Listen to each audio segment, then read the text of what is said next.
Hello viewers, and welcome to the 24-25 sailing season, coming to you today live from St George Sailing Club.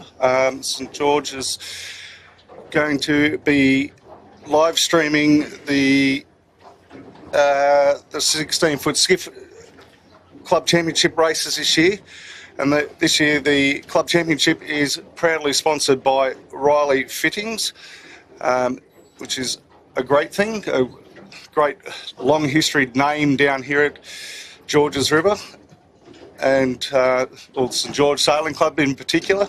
And to tell us a bit more about that, I've got a very special guest on board, being Jack Andrew, who is obviously part of the Riley family, and always good to have Jack on board. He's normally in the background messaging me that I'm saying the wrong things about what we're doing and where we're going. So welcome, Jack. Yeah, thanks, Jimmy. Absolute pleasure to be here today. And I'd like to start by saying big thanks to Riley Fittings. Obviously a long time part of my life, but just recently the family decided to sell the business, and a great synergy was found in St Products, another Australian family-run business that has been around since 1946. It was great to see that the brand and the fittings continue. So. Yeah, it's great. Like, obviously our whole career racing each other, Jack. You were always sponsored by Riley Marine Fittings back then, which was good old Bill, who we sorely all miss, Grandpa. And today, Jack, the weather, it's a little bit all over the shop.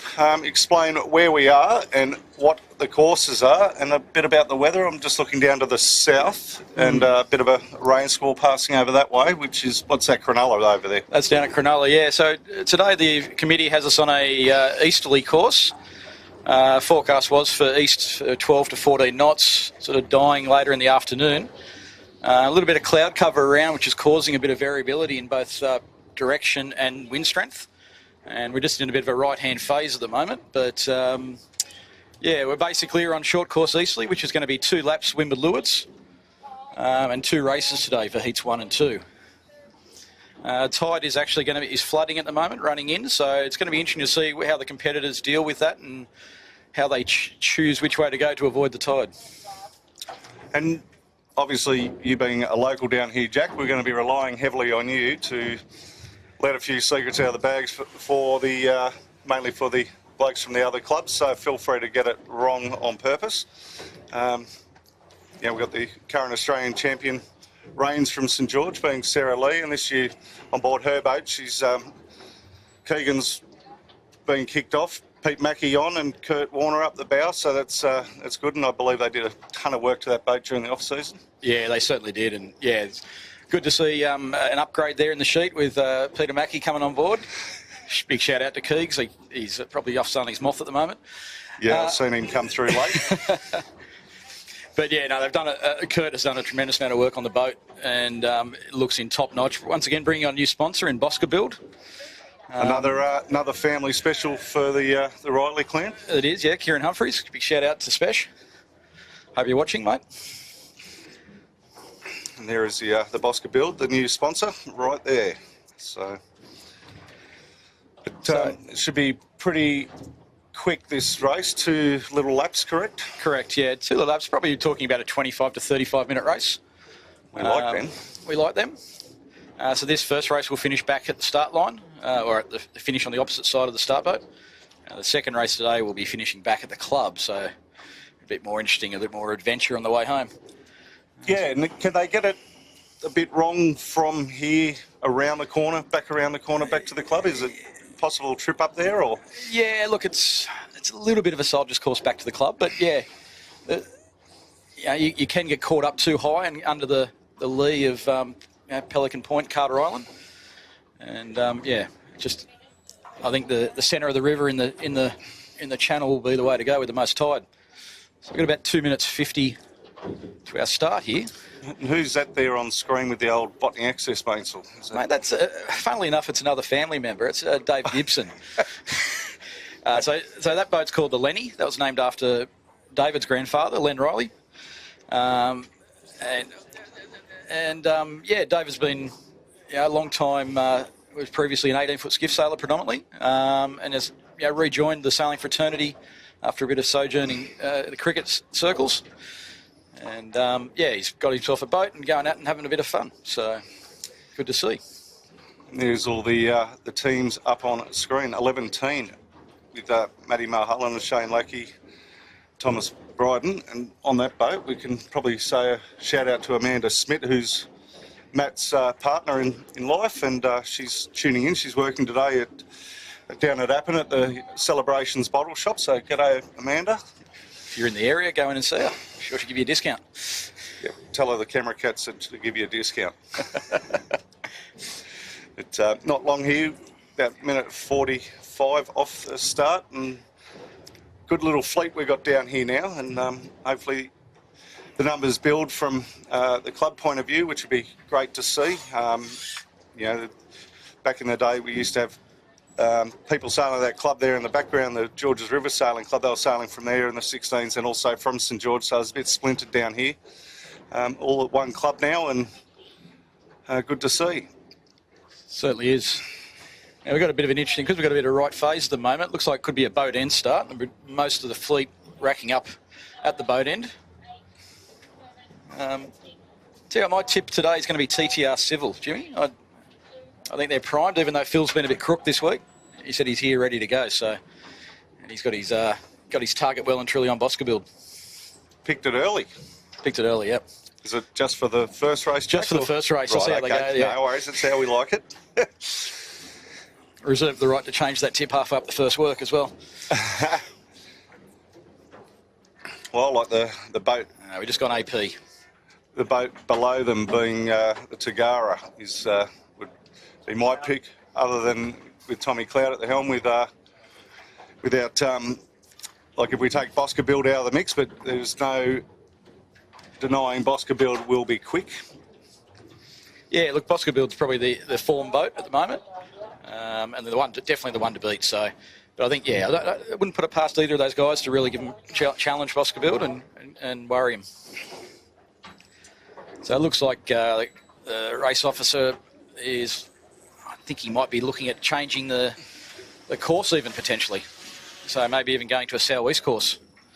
We'll just wait and see what their plans are.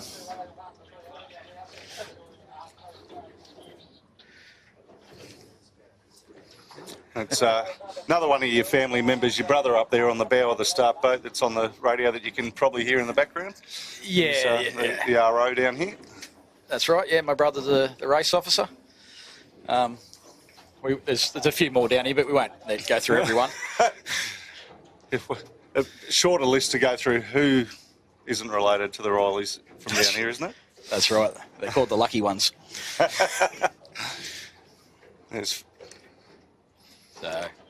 What we got there? That's the TTR boys. That's the TTR Civil. Phil Bauer from a few of these boys used to sail at Lake Illawarra. Have now joined St George the last couple of years and loving life. And I'm guessing, has he still got Richard Nardone up the bow? Yeah, Richard up in the bow, and he got Ryan Lindsay on the sheet. Yep, Richard, one of the nice guys in skiff sailing. Certainly is.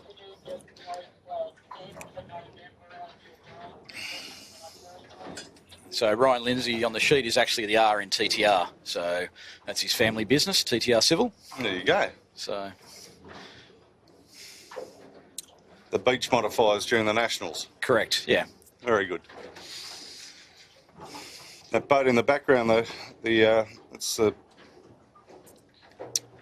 Quadricon from Brisbane have come down. Yeah, from Darling Point Sailing Squadron. So we got Alan Mansfield was sailing an MG14 actually with his young bloke Beau, and decided Beau had turned 13, so it was about time he got him into a 16. So he started sailing the second half of last season, and this is his first full season in 16s. He's 14 now.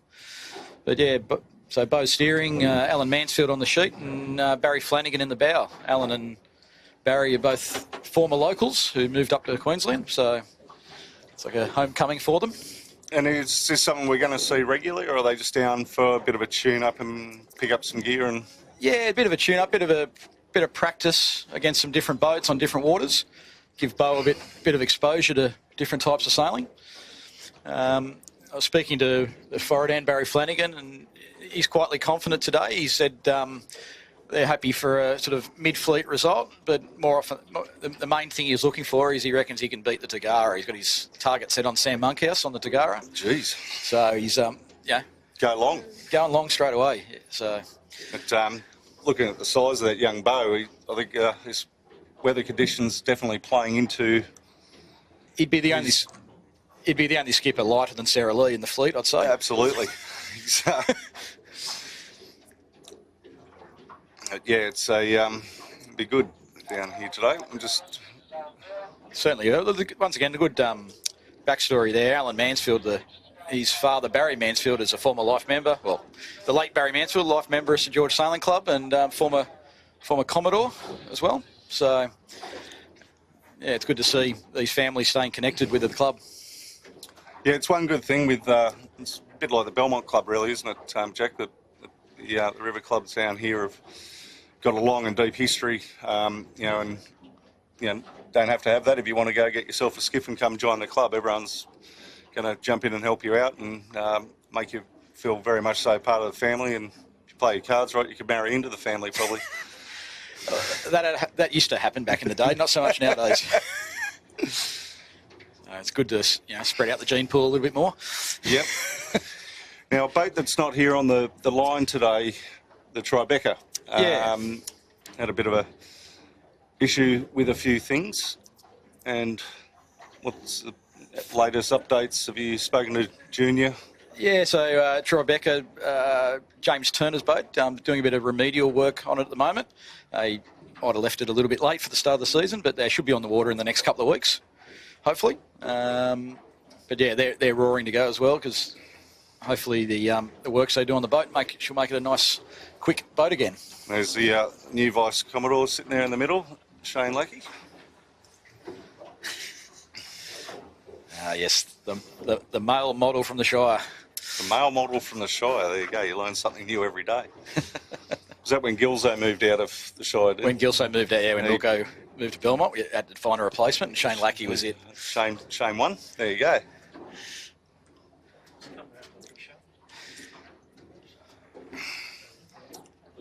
Okay, so there's Wishart, a new boat for down here. Is it, Jack, for this season? Yeah, well, it's actually sailed here at the club in previous seasons with a little stint at Belmont either side of that. So it's now being owned by Luke Adamic, well-renowned moth sailor and designer, and steered today by Benny Bradley while the Tribeca's not on the water. But normally Emma Rankin is going to be steering the boat, but I believe she's in Noumea at the moment. So Benny's seen on her social she was travelling somewhere to somewhere to somewhere. Well, that's right. I don't think Emma does a lot of sailing, and as people always say to me, "Do you ever work?" And it's a running joke I have with Emma to see who can do the least amount of work. Emma's very good. She steers one of the 18s and she does. Well and truly holds her own there, which is great to see. Fingers crossed she's back on the 18s as well this year. I think that's the intention. Also the Hobie 16 world champion, or F16 Cat world champion.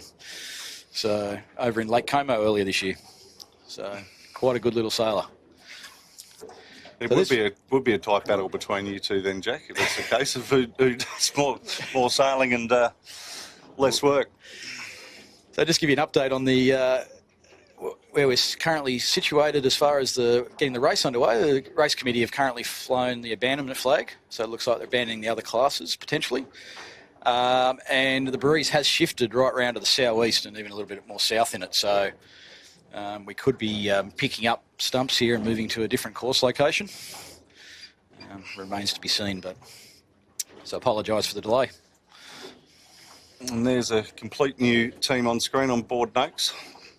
Tommy Dawson, Bryce Edwards and Jerome Watts. So Tommy Dawson's has sailed on the Noakes quite a bit with Peter Mackey in previous seasons, and with Peter jumping onto the Bosca build, Bryce has stepped on in the sheet. And so that should be a good team going forward as well. And tell me, does Pete Mackey still own the boat or sold it or in the midst of selling it? I believe he still owns it, but don't hold me to that. And is the other Noakes going to make an appearance with young Rhino? Or Yeah, potentially. So Ryan's over in Barcelona at the moment on the Scallywag, doing a lot of maxi boat sailing on the 100. There was a rumour going around that the Lee Napton might be coming out of a bit of retirement and doing the odd race on the Noakes Blue. does Lee know about this yet? He may not, but Does now. we'll work on it. So, but potentially, obviously Lee has work commitments that might preclude that from happening. But if he does, it'd be great to see.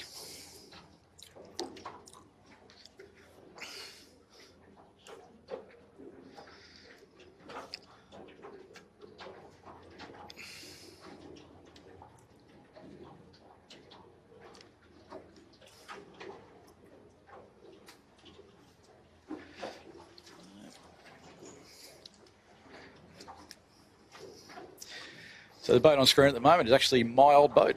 So formerly called First State Lending for all your home loan finance needs. Just had to get a plug in there. Sorry, guys. So First State Lending is now, but it's now called, new sponsors come on board. So Boat Camp Metal Workers. So the boat's had a bit of a paint job from the looks of things. Look, a bit of metal grey, so looks good. So Sam Featherston, once again, another guy that came up from the Illawarra Yacht Club and to sail at St George. So he's going to be looking to get some improvement this year. We are on the move with the start boat. We're heading over to Dulles Point virtually, aren't we? Yeah. See, I'm local now. I know all the bits and pieces. So it'll be interesting to see how far Eddie does decide to put this start line. One of the beauties of sailing on a river is we are constrained geographically. And so, yeah, it could end up being either right out in the bay or just a really short work.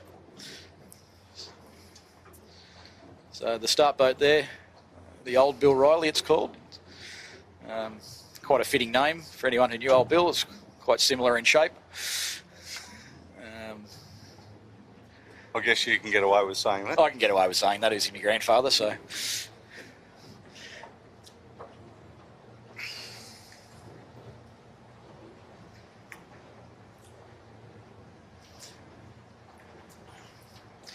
Well, we've got a bit of a quiet patch. There was actually a bit of announcement this morning, Jimmy. I understand that you were given the honour of becoming a life member of Manly 16-foot skiff sailing club. Yeah, Jack, it's, Congratulations. Long and short, thanks, mate. It was still daunting on me. It's really tough one to take in. Well, it's not a tough one to take in. It's just the honour of, in the stead of the guys that are there and what they've done. And, it wasn't until this morning when Craig Nichols was reading out what I'd done and cumulative of 39 years of volunteering in different roles is sort of, took me back a bit, and got my life members pin off Michael McMahon, who's someone that, is probably the highest life member that you can probably hold. And, as people may or may not be aware, Michael McMahon was awarded an OAM for his services to sailing, amongst other things, back in Australia Day, which was awesome. Well, not only that, Michael actually received from Australian Sailing New South Wales a Lifetime Achievement Award last week. Yep, most certainly did at the awards there at the CYCA. To sort of be held in the same level as those guys and the other life members there, it was a lot to sort of take in this morning, and it was a great honour. So thanks to the people that did it. Yeah, it certainly is a well-earned honour, Jimmy, so congrats, mate. But I thought I'd just throw you off kilter a little bit there. Thanks, mate. I appreciate it. It was, sort of gathered myself together just as I got down to the motorboat club to start rigging up the camera cat, and you throw that back out. So thanks, Jack. You wouldn't expect anything less, would you, mate? No, mate. No. Well, it's not a day with you, but it's not some banter about. So Are you missing sailing, mate, or well, you're not missing sailing. You're doing more sailing now, I think, than you do normally. So you. Yeah, I gave up sailing 16s because taking up too much of my week is with other commitments. Having to sail twice a week was getting out of control. Now I'm only sailing 4 days a week, so it's a lot more control. No, look, I do miss sailing the 16s, and the thing about it is they've got to such a high level now. I think the level of commitment you need to win at this level is, there's so many good sailors involved now, and I think whatever you do, you should be doing it at the highest level possible. So, unfortunately, with getting a bit older and being in a slightly better paddock than I used to be, it's I probably don't think I'm well suited to the back of a 16 anymore. My lack of wanting to do anything hard means I'm not suited to the front either. So, so you found your niche. Found my niche, yeah. No, quite enjoying all the rest of my sailing. So, I've got myself an MG14, which I sail down here, and when I've got a spare moment, when I don't have the time, it's sailed by Greg Junk, a legendary 16-foot skiff sailor from the past, and he goes out and wins races for me in the boat. But your name goes on the trophy, right? Is that the agreement? There's now an owner's plaque on each trophy, rather than just skipper and crew. But no, it's fun to do a fair bit of yacht sailing at the moment, so it's always good to stay involved. And I think that's the beauty of sailing, is you can stay involved in so many different levels and so many different ways. So whether it be commentating or as some of the boys on the boat I sail on think I do on the back of the boat, just looking up websites on the computer on deck, or you can't do that on the skiff, right? It's a little bit hard. A little bit on, yeah, a little bit too much on to do that. So for the viewers at home, just so you know, we are still in a holding pattern. The breeze swung quite considerably, which forced the race committee to abandon the races that were already underway. We didn't get the 16s underway. We were very close, but I think definitely they've done the right thing here. Yeah, it would have been just a procession, one leg up, one leg back on the course, and be a good way for us to get to know everyone. That's right. Yeah, they can come through one at a time, like the old sail pass at the yacht clubs. That's right. Yeah, get all your code flags up hanging from the mast.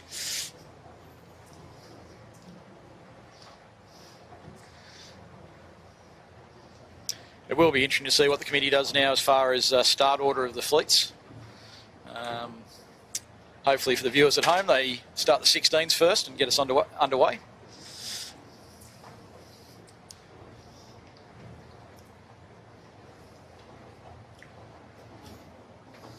Brad's been a race officer for numbers of years. Like when he was back as sailing manager at Manly Skiff Club, he was look, had a background there.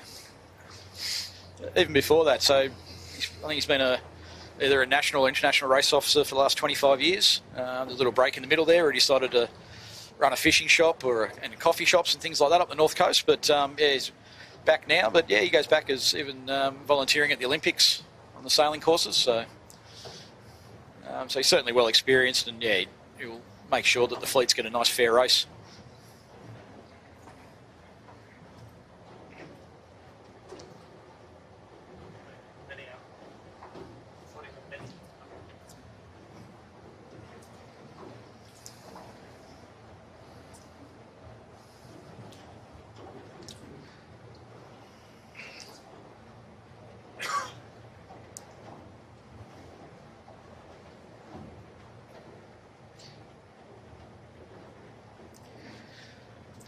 I've actually just tried to inquire with the start boat as to what start order they're going to be looking at now.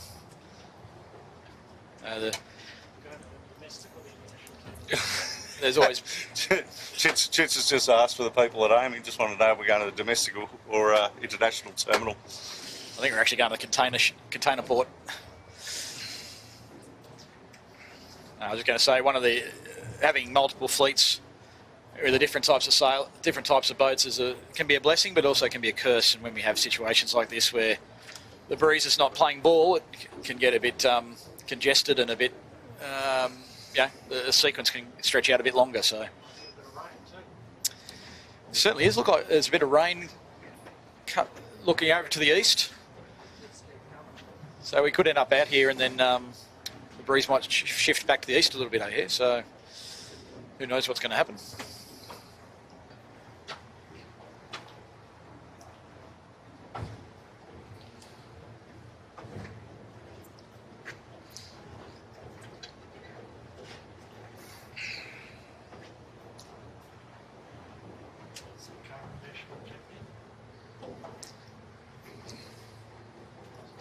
So on screen there we've got Bosca build. So we've got Sarah Lee, Peter Mackey and Kurt Warner.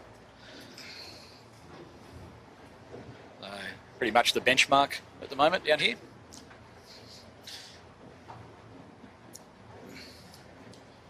It might be very much so the benchmark across the whole class. Across the club, yeah. Well, look, if you had to ask me to pick a national champion right now, I think it'd be very hard pressed to go past the Bosca build guys and girl, of course.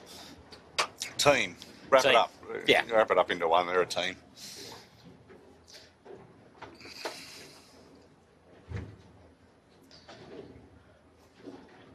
Okay, so start boat has actually just dropped their anchor now. So hopefully we can get it underway very shortly.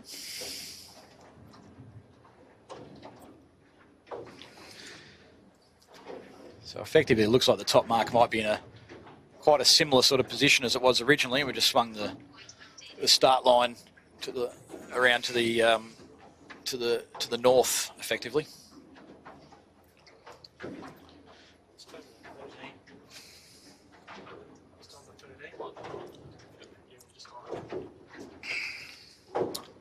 So there we have the one and only 13-foot skiff down here at St George. We're hoping from a club point of view to really grow that class down here. But they're currently, I guess, combined, Jack, with another class just to get them around the course. Yeah, obviously we want to provide some good racing for them and good practice for when they go to the inter-club events. So they're currently racing against the MG14s. The 13 does tend to beat them, the top MGs most weeks, but still provides them good start practice and the like. But yeah, it's a great class to get involved with, and such a great feeder class for the 16s. I think you look at the majority of the 16s across the state and across the country that are at the top end of the fleet. Most of the crews have come through the 13s at some stage. So they're great. Yep, well, great. Most certainly my skipper did back in the day to James Doran, came through the 13 program into the 16s and then put on too much weight, so moved on to the 18s. Yeah, it was a pretty seamless transition for Doz, wasn't it? Yeah. So, yeah, no, it was. It was a very good transition. It's how me and Robbie got to know the whole fleet, just walking around apologising to everyone after Doz bouncing off everyone. But yes. yeah, the 13-foot skiff, definitely, if anyone's at home watching, thinking about getting into it and how do you get into it, just contact Graham at the either St George or Manly Club, and he will make it happen quicker than you can blink an eye to get you into a 13-foot skiff. So, yeah, as I said, we definitely want to build that class up down here. It's a proven... Yeah, it's been a proven record at Manly, and this year at Manly, they're almost rivaling the skiff numbers with how many 13s we got coming through, so that's excellent to see. Certainly is.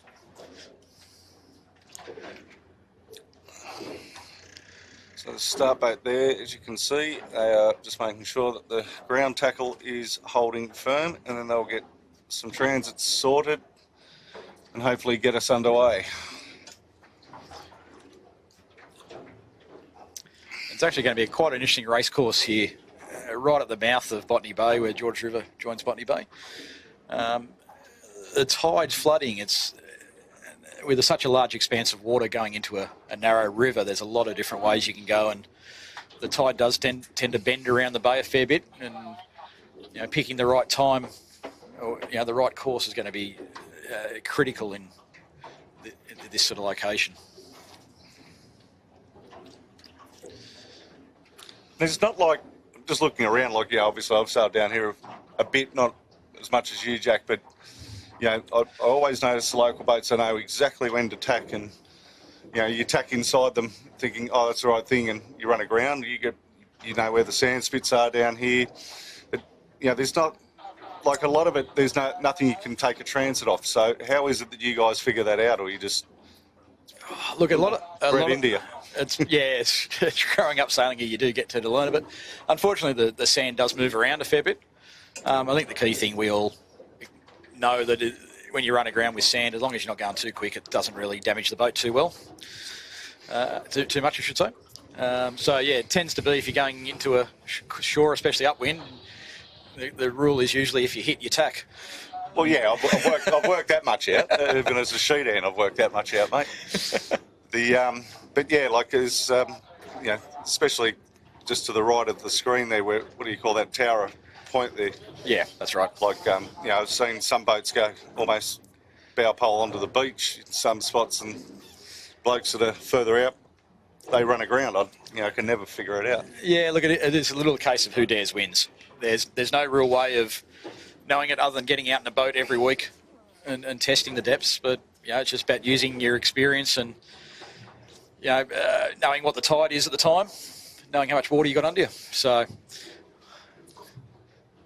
yeah, it's very hard to explain to people how far in you can go because, like you said, there's no transits, there's no real landmarks as such, no buildings on the shore to say, okay, at the red brick building you can go all the way in, at the cream one you can't. The Botany Bay Championship a couple of years ago, Nathan Wilmot sort of found that out the hard way. But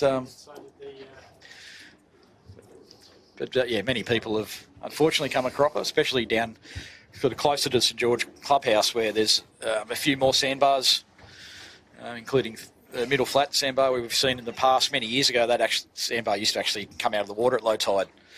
And that's the sandbar right there in front of the club. That's right. Yeah. Yep. Which at high tide you can sail over it quite comfortably. At low tide you've got to be careful. So we've seen in the past boats unfortunately leading races and coming down with a kite on and running aground and losing the race accordingly. Jimmy's just getting messages galore from people congratulating him on his life membership, so I hope that will annoy him for the next hour or so.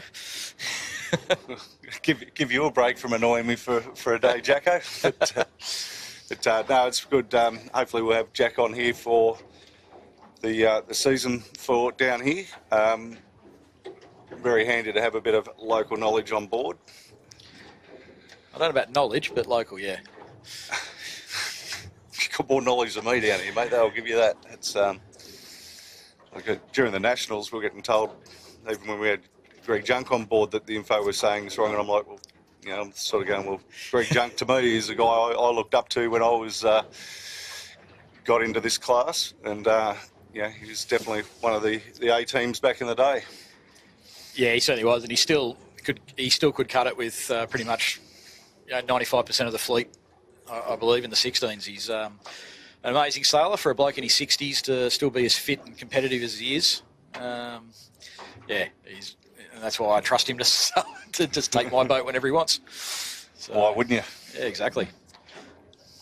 Not on camera, but a big shout out to Paul Riley, sailing his 11-metre one design back to Botany Bay Yacht Club, going past us at the moment.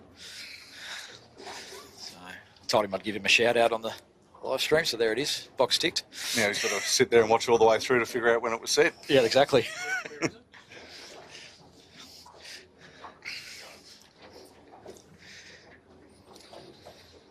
This weather looks like it's closing in on us, Jack.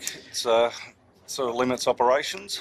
It does. It's looking quite ordinary across to the east. The breeze has shifted back to the east now with that, and sort of probably built to about 12 knots. There's Paul on screen. There's Paul Riley. What's on his 11-metre one design? It's called Frenzy, I believe. So he might be worthwhile. We'll see if we can get him out one day for a bit of colour commentary.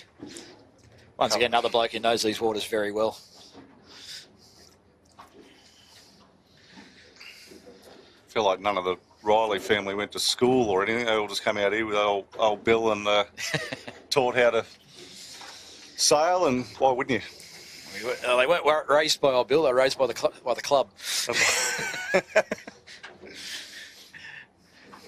No, it's not a bad way to grow up. So. You can see the rain just getting on our lens, so hopefully it's just a shower passing by. Yeah, it looks to be clearing behind it, so hopefully it won't last for too long. It might mean a further delay in proceedings, unfortunately. Not the way I think the club planned for this first live stream of the club championships to get underway for the Riley Fittings Club Championship down here at St George Sailing Club. No, look, not ideal. But look, when you got nature as one of your key ingredients, you got to make do, don't you? Yeah. Well, yeah, nature is the only real ingredient in this sport, isn't it? That's right.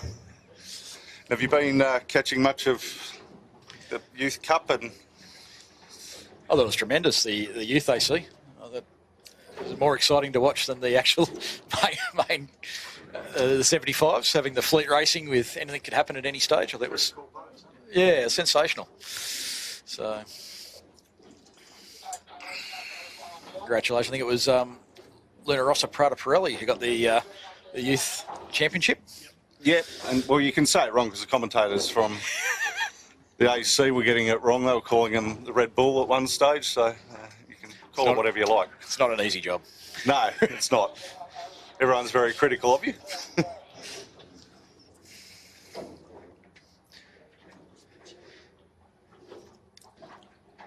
Bit of chatter on the radio. Fingers crossed we might get something happening here. As you, I think, alluded to, Jack, with the once this rain passes over, are we going to have the breeze swing back to where it came from? Look, where they're set up, hopefully it does swing back a little bit to the right. Yeah, they've got enough water now that if they have to swing the top mark, they can. But yeah, hopefully we just don't get any more delays. We can get underway, that'd be great.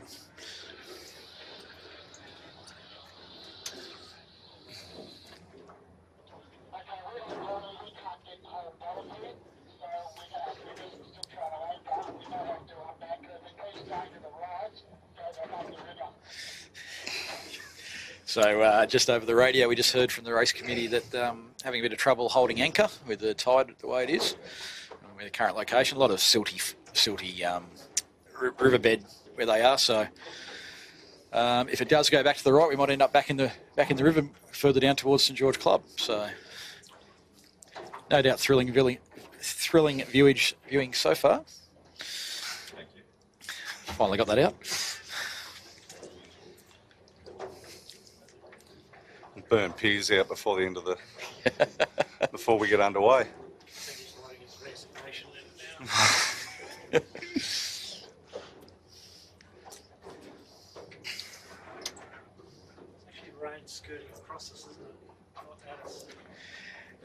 Yeah, the rain appears to be sort of passing down the left-hand side of the course, and we might just get a bit of it. Hopefully, I can see a bit of blue sky up there. Hopefully, we that's what we end up with rather than the rain. Got the sun cream ready. I didn't bring the weather jacket though. Got mine right here, Jimmy.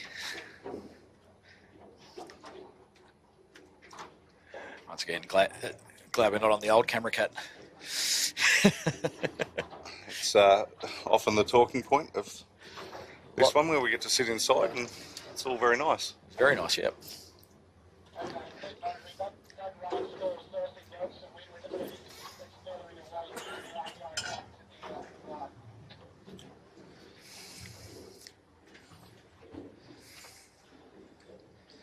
So still under postponement at the moment, unfortunately. Coming into shot shortly will actually be another former skiff sailor, now yacht sailor. It's the Stockade, I believe. It's Freddie Herrick from Herrick Sails. Used to sail down here. So no doubt got a few of the old boys out today. Probably explain the sail logo. It looks like Fred in the white hat, actually. Yep. There he is. Yep. Giving us a wave. That's Wayne. Looks like Wayne Pascoe on the tiller. Actually, our club historian does a great job on the St George History Facebook page. it's amazing what you can learn from that. Or if you want to fill in a half a day of looking at old photos and reading the history of the club, really encourage everyone to go and check that out.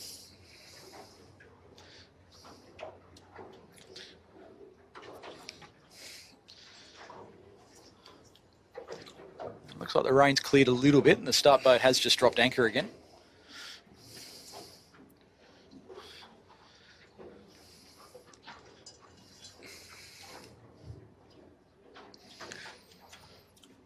Do your predictions change now that we've moved out here, Jacko? Look, I think out here it's going to be a little bit tougher for TTR. They probably don't have quite as much local knowledge as the likes of Tagara and definitely Boscabill. But look, on their day, they are quick enough to beat anyone, so I'll stick with them. Just be careful on those steps.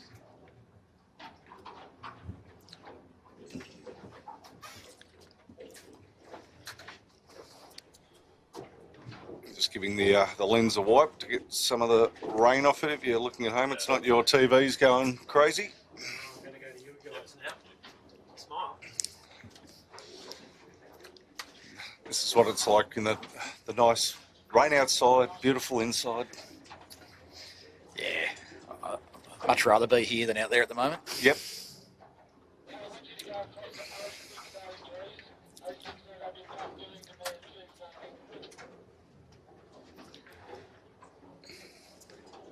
you.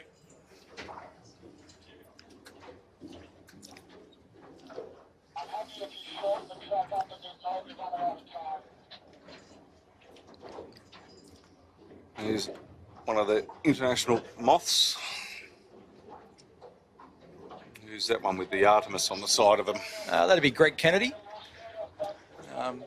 Greg actually sailed 16s for many years.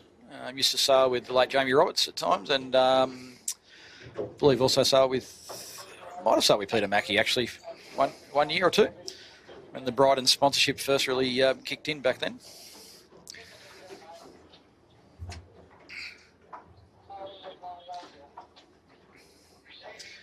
Greg's actually doing quite well to be sailing after a pretty horrific leg injury a few years back, where he broke his leg out sailing. But yeah, it's good to see him back out sailing.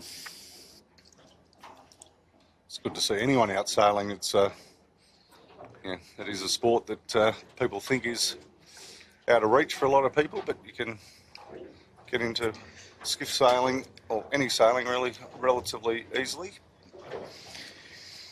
Yeah, definitely. I think putting aside for a moment obviously the support the club gives the fleets is that you can get into sailing without having to be a boat owner. There's so many opportunities for crewing wise, and there's always boats who are looking to get new people into sailing and new people into the classes. And if you feel like getting involved, once again, give Graham a call at either St George or Manly clubs.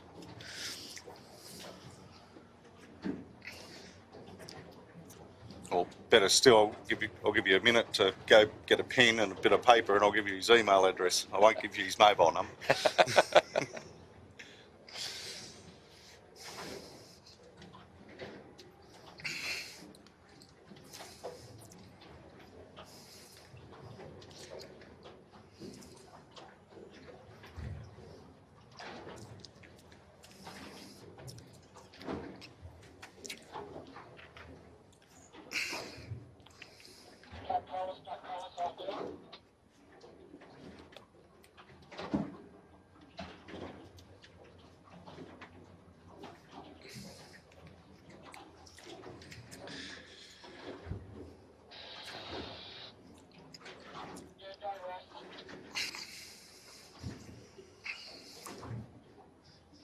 I'd love to be able to criticise the race officer here for his delays, but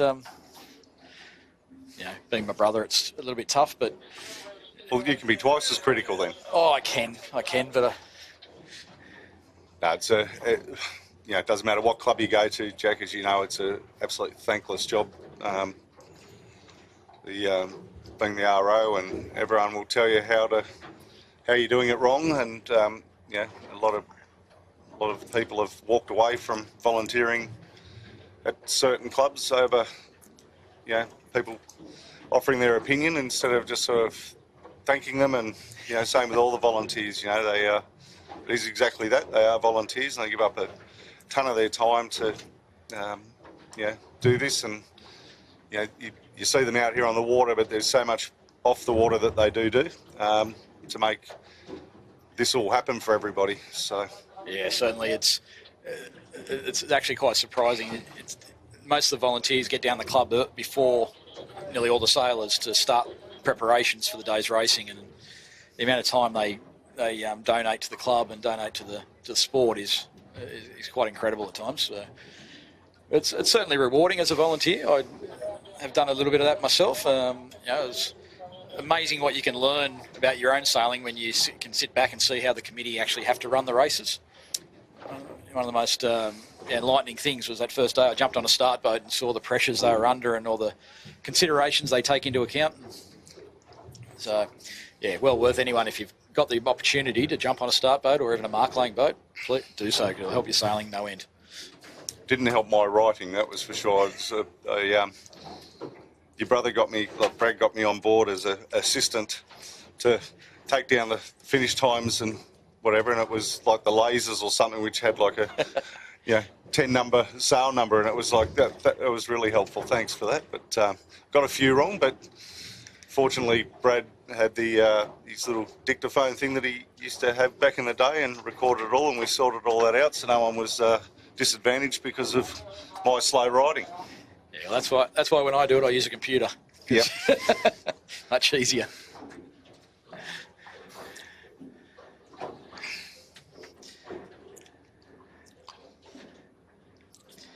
No, it's good being being involved with the race management, because, like you said, Jimmy, you're never short of feedback. Everyone's willing to give you a few tips here and there, and 99% of it comes from a good position, good place. People are just wanting to, say what they should, what to make things better. They're not being critical, but yeah. Once again, you can always learn from the feedback that's given, even if it is, let's say, a little bit less than constructive. Yeah, with the 18s, I think we've got a whole new start team there this year because of some not so constructive criticism that was angled at them. So they all put the pens down and off they went. Yeah, it's a shame, but... So Jack, explain to us with the flags on the boat. You obviously got the postponement, you got the abandonment up. What happens next? So next will be basically they'll drop the postponement. And obviously the abandonment flag.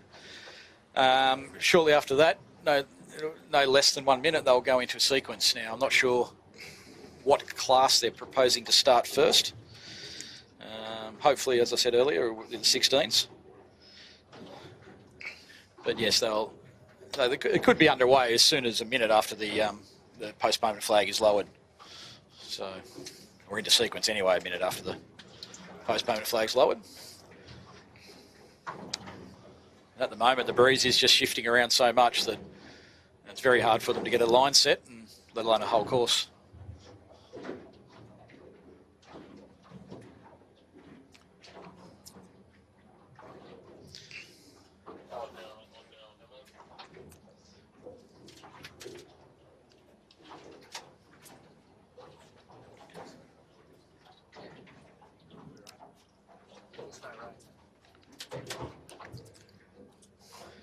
So just looking, they are under orange flag now, so the AP should come down shortly. That is a very good sign. That is a very good sign, correct.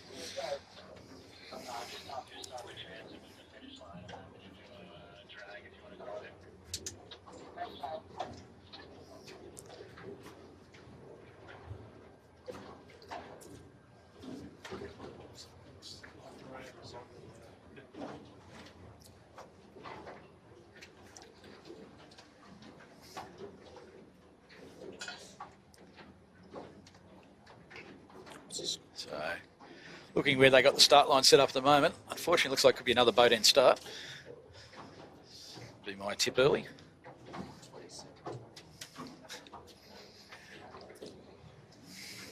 So hopefully we get a little bit of a left shift and that can even that up a bit. And the other major sporting event that's going on today, Jack, the AFL Grand Final. Swans and the Lions. Yes. It's actually quite surprising they've held it today, knowing that we had our live stream going. 100%. There was some discussion in Melbourne about rescheduling it, but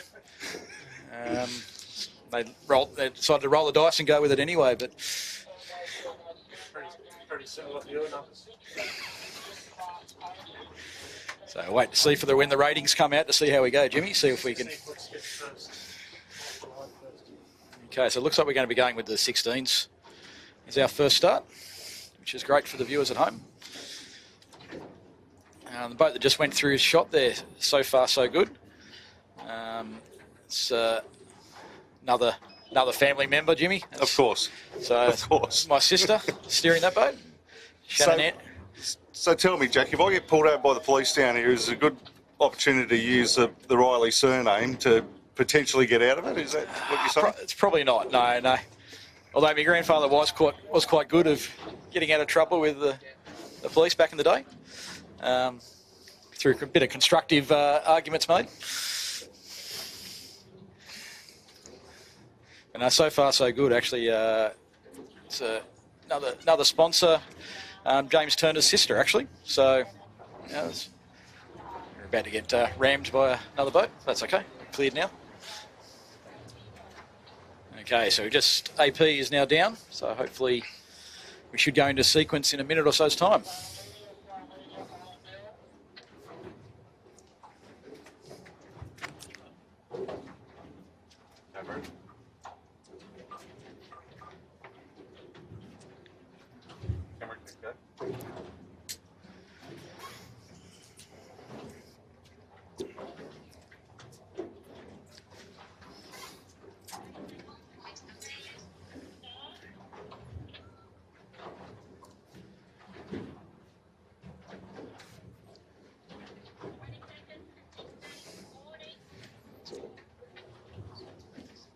Quite interesting. They still have code flag N being displayed.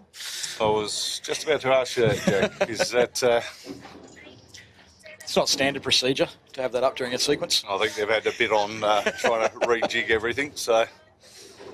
And there's our 5 minutes.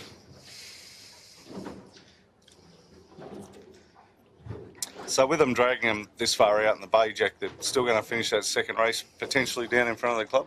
Yeah, that's the plan. If they, unless they signal a shortened course, that would be where they would be finishing. They've got to go back there anyway. So. They've got to go back there anyway, correct. So certainly makes sense, and it provides the spectators back at the club something to see, a bit of an adventure while it's 3/4 time of the Swans game.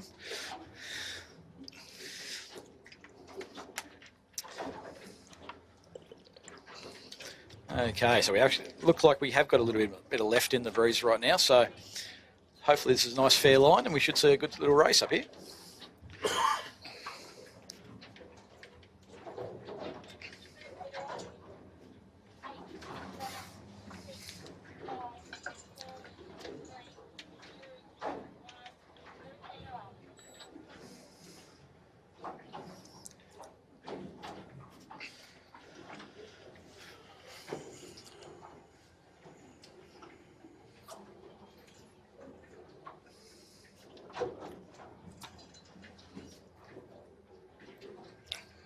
So 3:40 to go.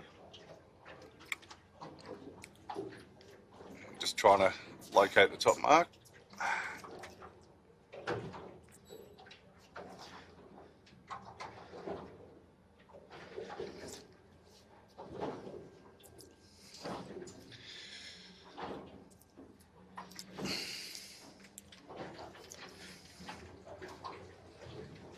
It's obviously still a little bit early in the sequence, but a few boats racking up a little bit different to normal, so it's going to be interesting to see how they line up.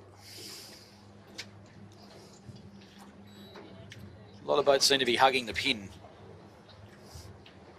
Sort of makes sense in some ways for the tide. You do get a little bit of tide sort of skirting around from Brighton around to Ramsgate and lifting up over Taylor Bar, which is just to the left of the pin end.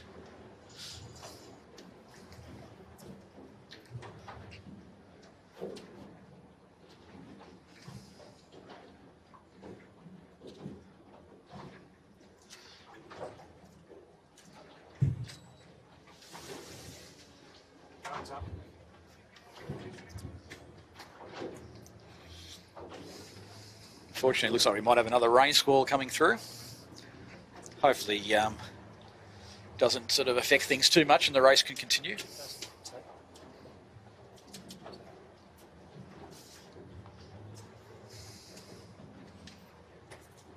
Some very relaxed looking crews here with just on 2 minutes to go, Jack.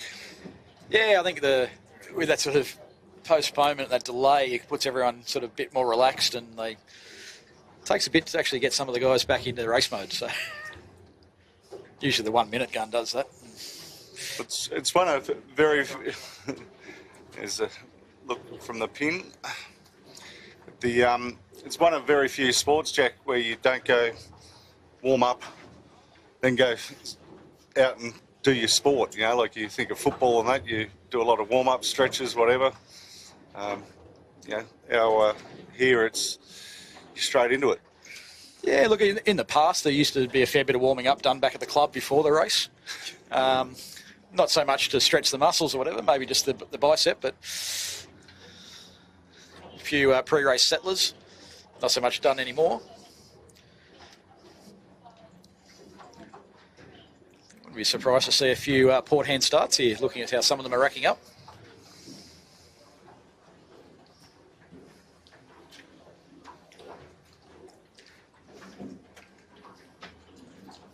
I think there's a few that have been caught out by this little shift in the breeze to the left at the moment. Yeah, certainly with that tide pushing it off the line, some of them may struggle on starboard. We're looking at Wishart there, they look like they'd struggle to almost cross the line. Yeah. Could be a case of when the gun goes, everyone tacks.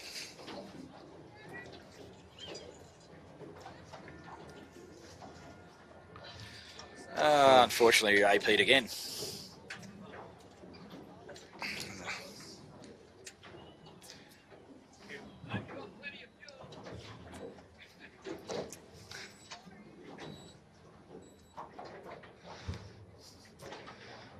So just stop the...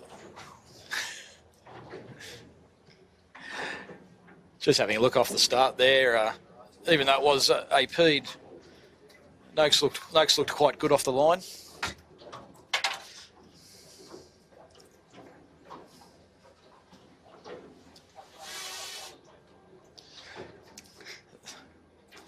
And also the Queenslanders, the Quadricon guys, they looked quite good as well. So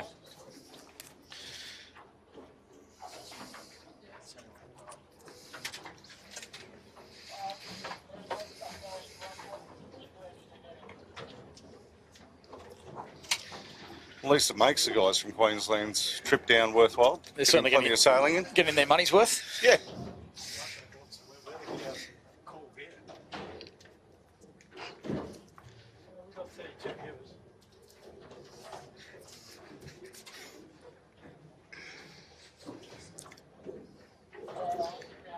So once again, unfortunately, weather not playing ball and just a bit too much of a shift. Boats are now pointing straight at the top mark on port. So if we go halfway back to where we originally were, does that make it about right? Ironically, had we started the first start, we probably would have had that race done and would have been nice and clean race. But hindsight's a wonderful thing.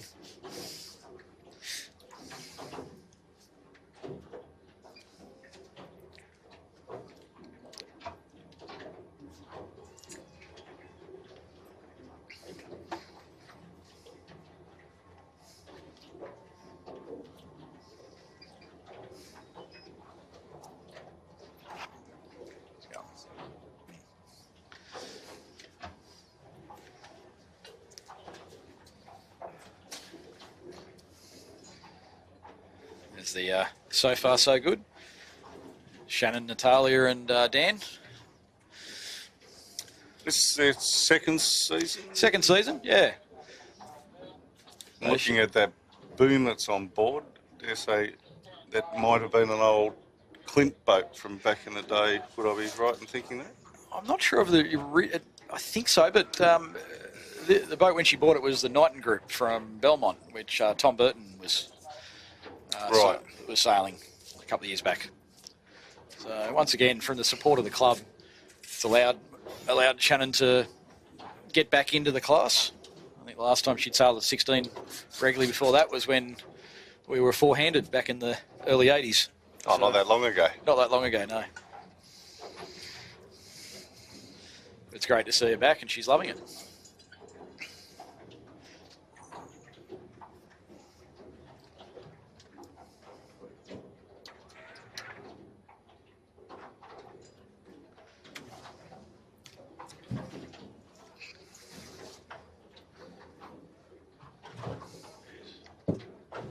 Almost on almost be on northeast course soon. The breeze has shifted further left.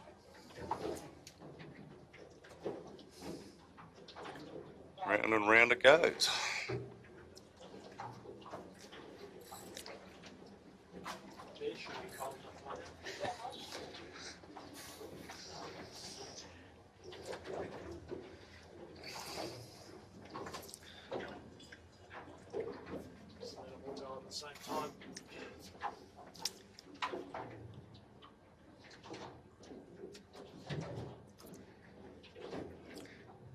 Now, I don't think this delay should be too long. Hopefully they can get the course reset pretty quick.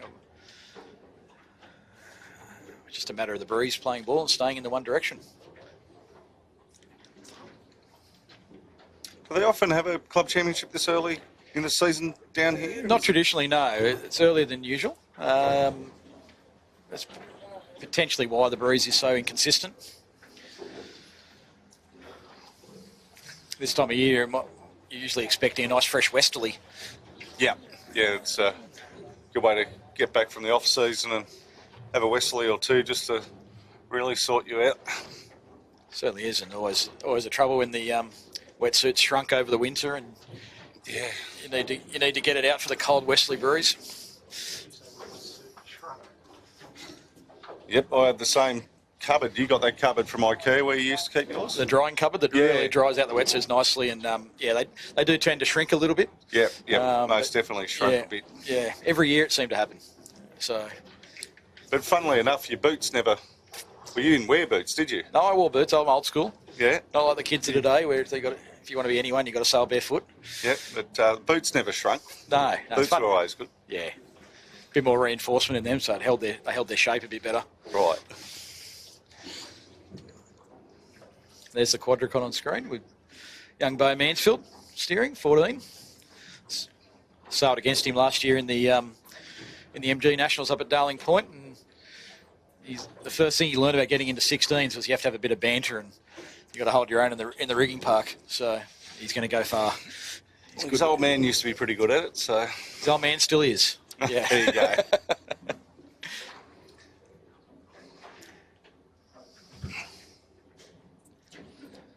The Nationals this year will be up at Harvey Bay. Harvey Bay, yeah. So and it looks to be all going well as far as the organisation. They've got a number of sponsors on board, so should be a very good regatta.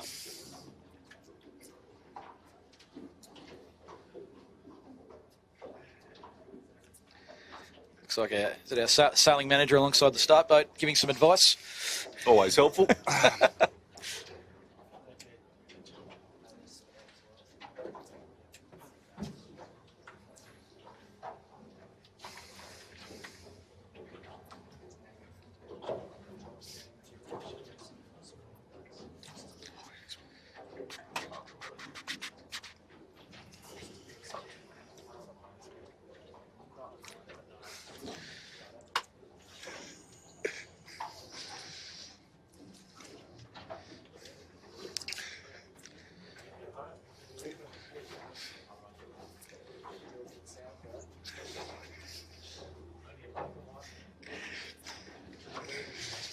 So, for the viewers at home, a few of us are just discussing on board the boat why. Sailing is not a bigger spectator sport on days like this. It's thrilling to watch, obviously, when there's a bit of breeze around. But unfortunately, when the weather doesn't play ball, it can be a bit long. Yeah, the Olympics was a key example of that. I was always looking forward each night to turning on the Olympics and see that graphic to say we're delayed. Fortunately, the America's Cup seems to have the same problem at times. Yeah, well, speaking to a few of the guys, obviously in broadcast over there and so forth, and the word around is that they've sort of found it a bit funny that pick this time of year over there to host it where they're hosting it. It's generally no breeze, so but they're doing a pretty good job to get the stuff out of there, which is good. Look, they're such amazing machines, the AC boats, and unfortunately, but they've got a very limited sort of wind range that they can sail within. Actually, the 75s are not too bad. They've got I believe, 6 or 7 knot lower limit, and, whereas the 40s are sort of around the 8 to 9 or 10 knots. So, but yeah, it's interesting trying to schedule events. You know, not only around obviously what the predominant best time of year to sail, like the best weather conditions are, but also too all the other events that happen around the world at different times. Correct. In order to get the best sailors at the best locations. It's a juggling act. On the screen there we have IGD, I believe, Illawarra Gear and Diff, Paul Lynette, with Dan Gain and Dylan Cardwell. Another boat that moved up the freeway from Illawarra. Correct, yeah. Yep. Just looking up the course, Jack, this breeze is completely lifting off now. Yeah, it's not looking too promising, is it? This is not looking promising at all. Do you think they'd possibly go to one race? Is that a real possibility here? Like we've been live for just over an hour and we haven't got even a metre of racing in. Yeah, look, I think if they go to one race, it'll still only be a short race. Yep. I can't see them going on to a long course in these conditions. So, yeah, if they can get one race in, see how it goes after that. But like you said, Jimmy, we're now at 3:30. And without daylight saving, they're going to run out of daylight before anything else.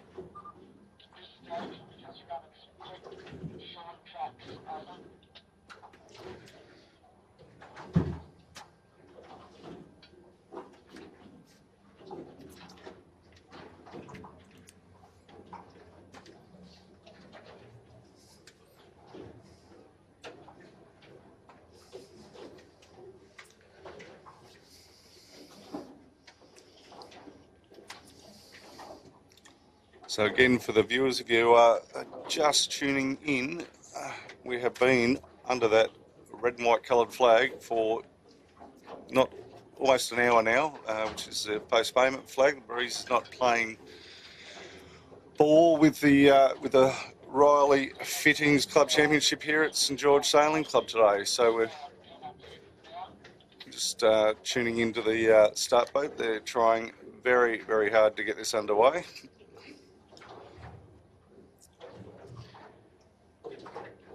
Just watching a couple of boats sailing around. Unfortunately, the breeze appears to be well and truly in the left at the moment.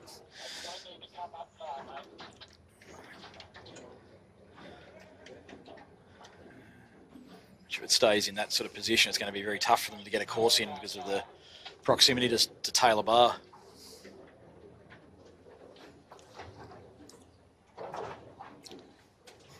You've obviously got to stay outside of the bar there, Jack. Yeah, look, it's within the sailing instructions, it's a prohibited area. Well, it used to be. Apologies if I've got that wrong this year. But yeah, look, it's also, it's one of those ones that you're not going to gain any advantage about going in there and running aground.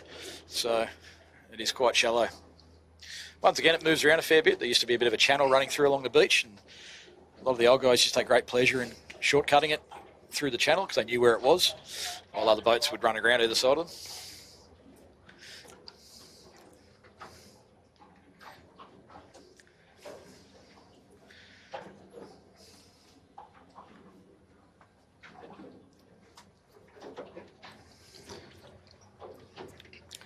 Just streaming in the pin mark, which is probably a half decent good sign.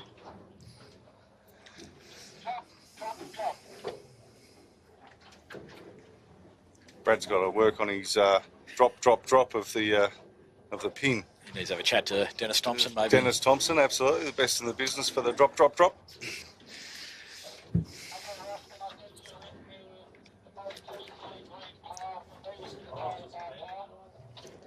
So we're looking like the top mark may even be just up past the end of Taylor Bar Pile, which is going to be a very short work.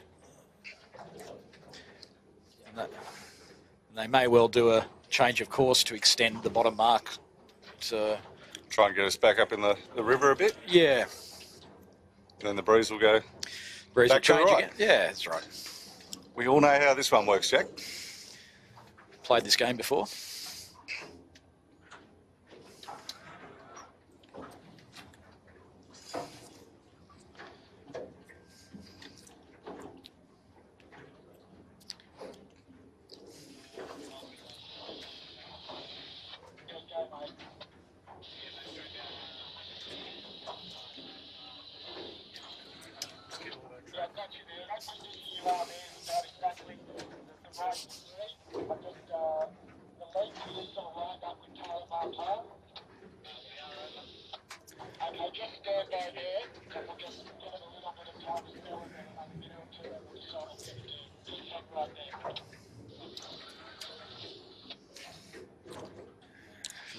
One advantage for Ross on the mark laying boat, it's shallow down here, so he's not throwing 20, 30 metres of chain and rope over the side that he has to pull up and move 16 times so far today. Yeah, he's not laying a mark just outside South Head, is he? He's it's probably on average about sort of 3.5 metres deep, Botany Bay.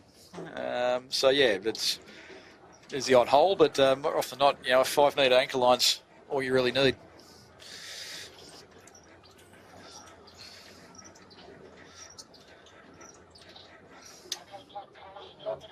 Another one of our life members, Ross Bull, that is laying the course. So.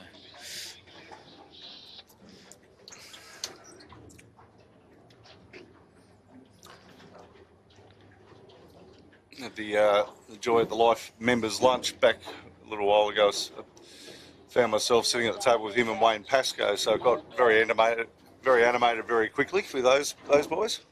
Plenty of stories, no doubt. Yeah, well, once a year the board hosts the life members lunch for all the life members, which is pretty cool. And now we've got life members of both St George and Manly, and we're bringing them all together, recognising them all in the same manner, which is awesome. Yeah, it's a great initiative. I suppose next year, Jimmy, you'll be able to just sit there and you won't have to worry about hosting. You can say I'm a life member, I don't need to host anymore. Well, either which way, I'll be there, whether it's life member or a board member. We had the elections today for the board, and pretty much so the whole board remains, except for Mal Page has stood down as Commodore from...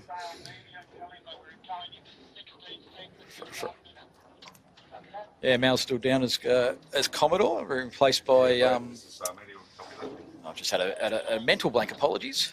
Michael Childs, that's right. Michael Childs has stepped up to the new Commodore, and our newest board member to join the board is James Fernandez, I think is his surname. Lovely guy. He's been our Vice Commodore at Manly for a couple of years, and he's really taken to the job. He's really good. The sales on the Sutec up there at Manly. It's great to see the young blokes coming through and actually stepping up and getting involved and being involved with the running of the club that's been so supportive of them in their sailing. So it's good to see.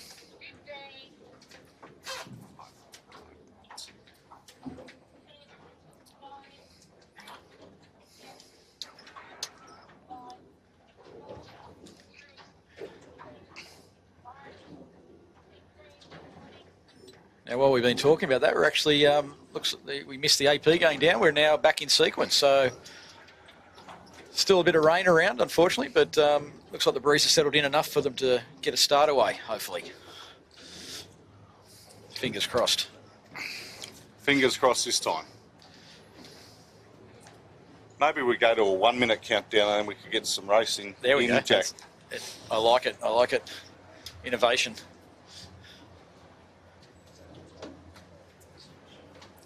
Yes. Yeah, the top mark looks like it's been laid quite short, which probably a good idea if we've got want to try and get 2 races in before it gets dark. Like to get one in, Jack. Be great to get one in. Yeah. I'm happy with one if that's where they want to go. Even just a first work would be nice. Something to talk about.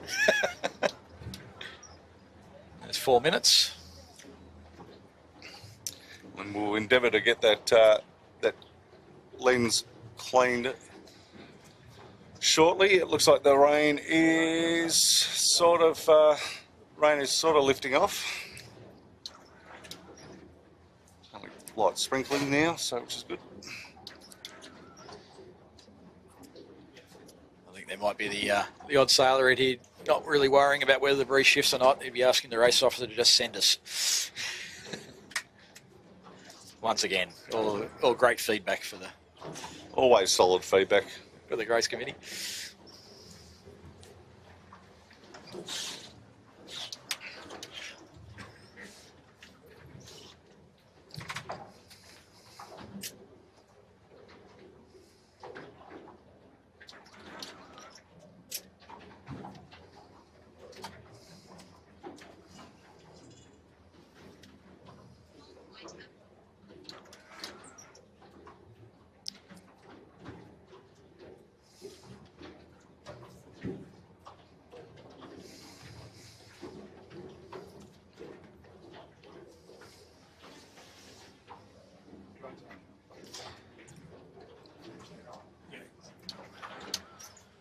Okay, looking early once again. We've got Boscabild sort of lining up at the pin end. Still got a bit of time, so he may well end up back at the boat.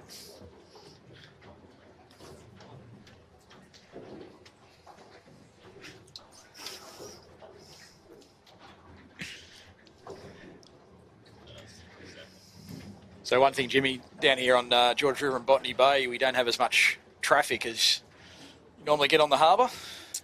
Mate, we were discussing that while we're waiting on you to arrive at the boat earlier about how many boats are at Motorboat Club. Obviously, where shout out to the George Motorboat Club that kindly allowed us to dock up there for the day. But the amount of boats that they got there, and they don't seem to ever go out.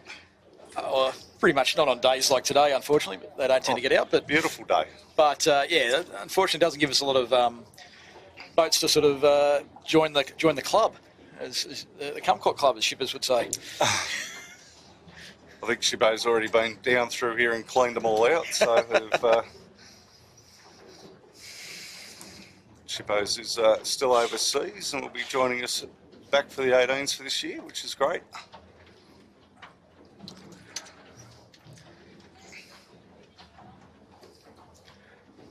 Okay, so we're in minute 10 once again. Quite a weird sort of line up, racking up of boats. A lot of boats well off the line with this tide, this light breeze.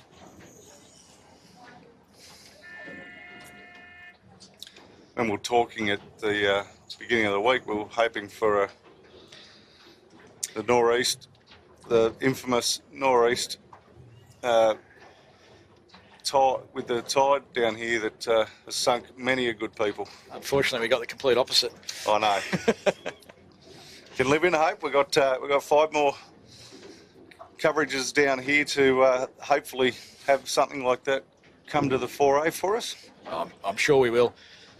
So we've just under 25 seconds to go. It looks like Witchard is probably the best positioned as far as, although they are sailing away from the line with the tide now. TTR Civil looking good actually for a port hander here. You can really see that tide there, can't you, Jack? With yeah.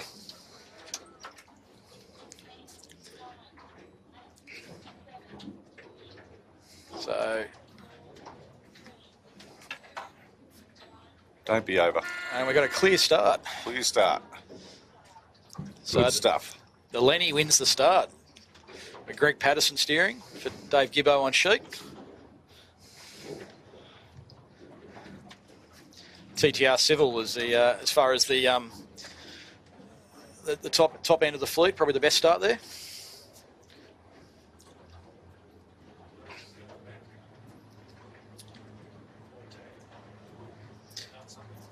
Noakes is tacked off there. They're looking to get into the shore, maybe out of the tide. So far, so good. Further down the line, looking quite good actually. Nice pace through the water. They are going to be left a little bit exposed, but if they're not getting back into the shore out of the tide. So Boscabill tacking.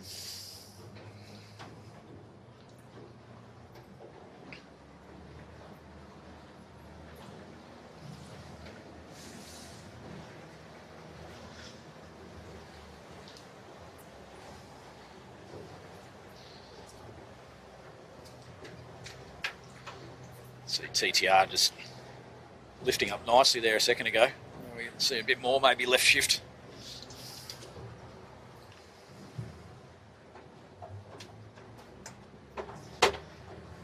Hiding TTR very well there behind the so far so good just on screen.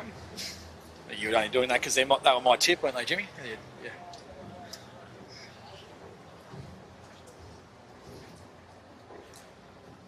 Interesting dilemma actually now with that left hand in the breeze. If you're almost laying up to that top mark, do you take that tack back in to get out of the tide?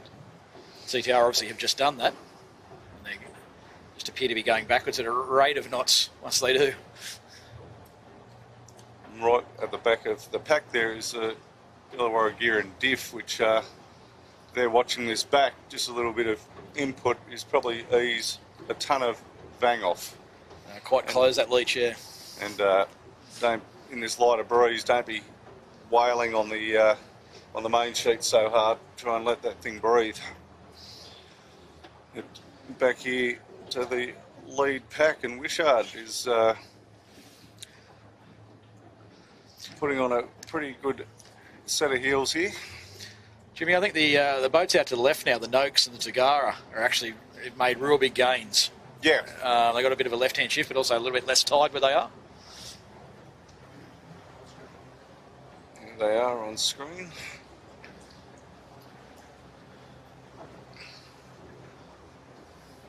It was only just a short step back that they had, Jack. They didn't, obviously. Yeah, Noakes tacked back just after. Line.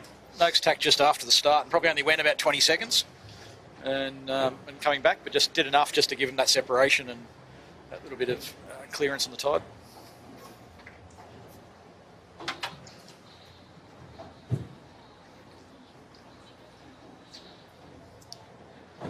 From the looks of things, all things being equal, I'd say they'll be our leader at the top mark.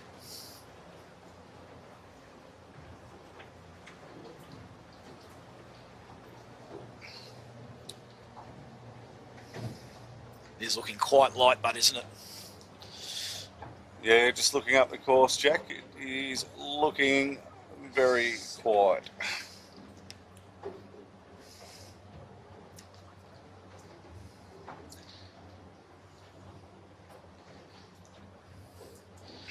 Always found these days harder to sail than the heavy days.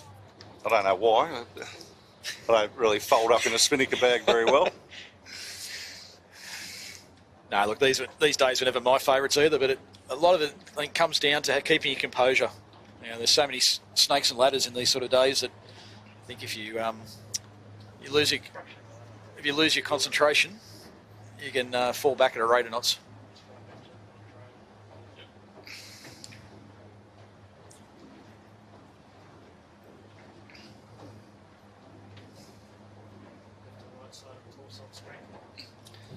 There's the view from the left with Noakes, and view from the right-hand side of the course with the so far so good.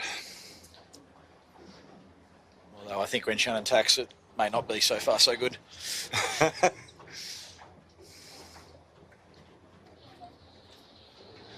But, kudos to the race committee for getting this underway. It's it wasn't looking likely there for just over an hour, Jack. So it's normally that's your race done and dusted for the day, that hour. So yeah, that's right. Just at the moment, touch wood, we actually have a little bit of clear skies and reasonable sailing conditions. If not, a bit more breeze would be helpful. We do have one spectator boat out here today. Yes. Be another relative of yours. Be my father and my mother out watching. Who I ran into on Tuesday when I brought the boat down. So it's good to run into them.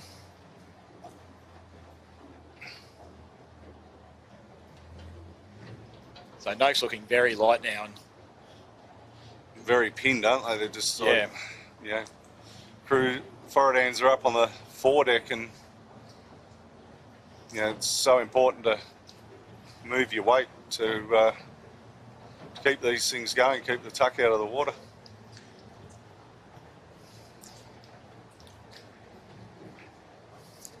I'll tell you what, I'm glad they didn't put the top mark any further up, because with this breeze dying off, I don't think they would have got around the whole course. So No, well, looking just past, out the front of the camera cat check, it looks like sub 3 knots there. yeah, I think this could, depending on who can get around this top mark before that breeze dies out, and they're going to be running with the tide, they'll get down that bottom mark very quickly. But I'm going to see what the committee does to see whether they send them round again or shorten the course. Might be a little bit unfair to shorten the course if no one can get around the top, but Stranger things that happen. not liking the chances of getting around a second time. So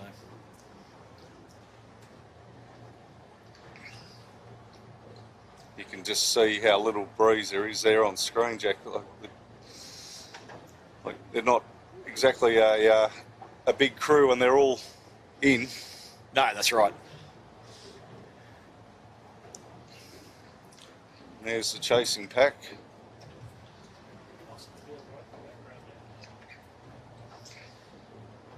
The early favourite, Bosca Build, just see behind TTR there, struggling a little bit. They didn't get the best of starts. Got a tack out early, but I think they might have gone just a little bit too far, and now just following everyone back.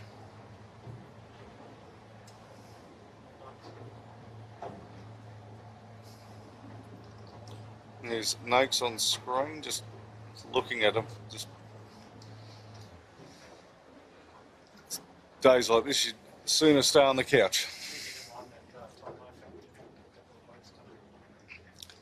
So not far off the top mark here now, which is great, but great for us, but not so much for some of these guys. I reckon they've got about a minute left of breeze before it does die out completely.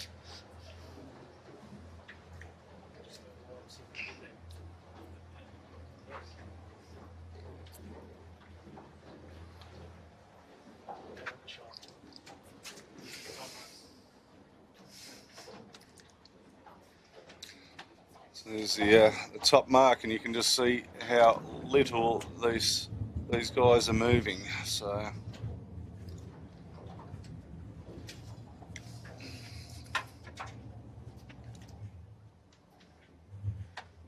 Considering the amount of breeze we do have, they're doing quite well to sail against the current the way they are.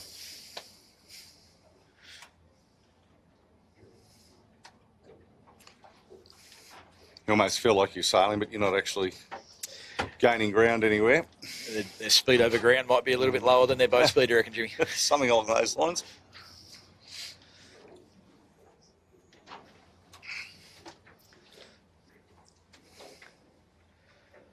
Tagara's tack back. It's quite a punchy tack to try and make lay from there.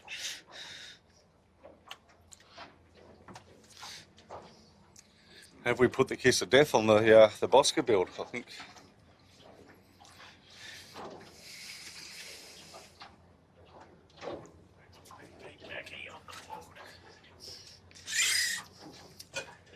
Well, this is where, as the Bosca build, like I said earlier, they need to keep their composure and know that there's going to be opportunities later in the race to get back into it. They're only doing these 2 short laps. It doesn't give you much. It's like the Belmont sprints, Jacko. You've been there. You know full well you have one little stub of the toe there, and that's that race gone. Hang around for the next. Yeah, it won't take much with this sort of day. Everything can happen. So.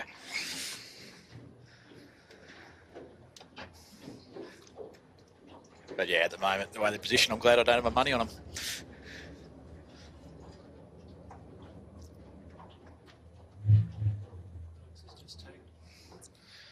Noakes just tacking. I think they're on lay. If not, they'd be very close. They'll be very close to it. Boat is sailing quite well as the the metal workers. They're in about third position at the moment. Fast paint job. Very fast paint job.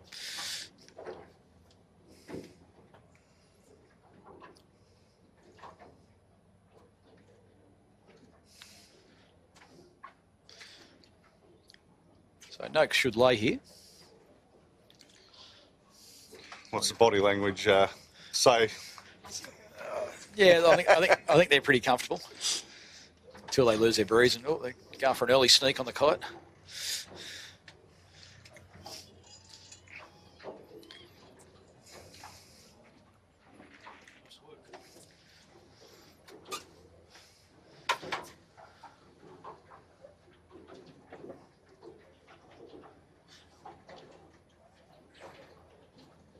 That wouldn't have happened in my day. That's our skipper pulling out the tack line. Yeah, it's spinnaker shoots. Well, yeah, but So that wasn't even a possibility, Jack. what's the point of bringing a crew with you if you're going to do their jobs? Spoken like a true skipper.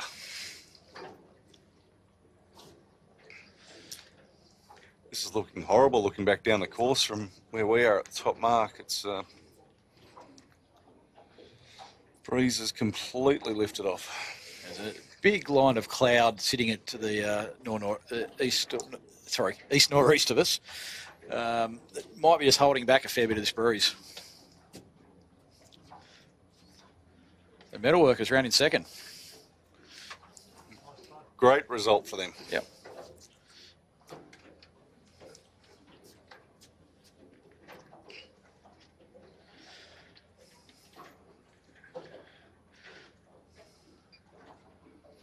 Don't know where 11 is going, which is on screen, but ley lines are But they're just everything. Tack. They'll make that very easily. hopefully tacks do cost a fair bit in this breeze, but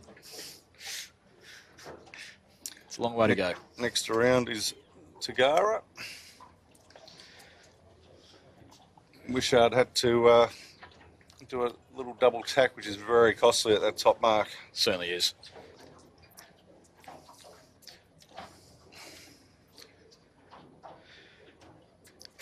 Also shows, but the boats who have their crew work down, especially in these light conditions with their roll tacks and what have you, Yeah. can really make some good gains.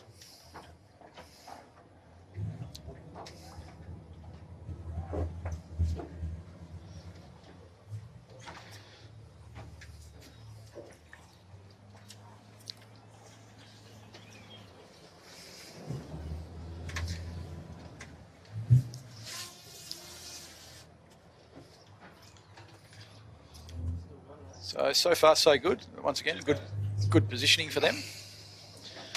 They're going to be next around probably.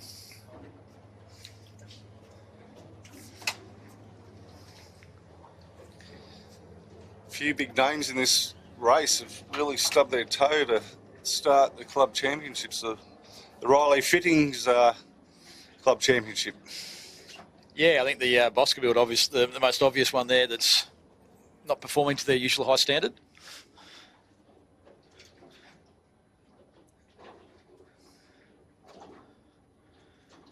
I'd love to hear Pete's opinion of the racing right now. It'd be great to hear, Pete Mackey.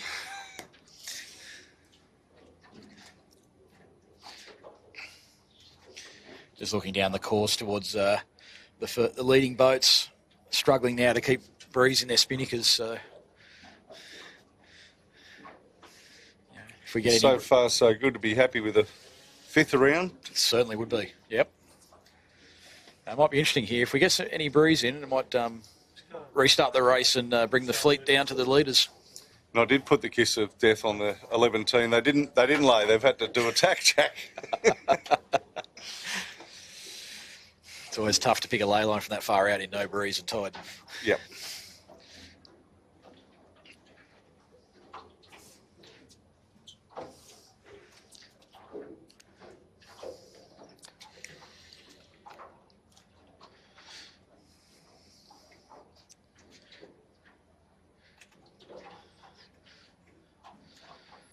So it doesn't look like my tip is going too well either, Jimmy. My TTR Civil, they're coming in, just trying to lay the top mark now.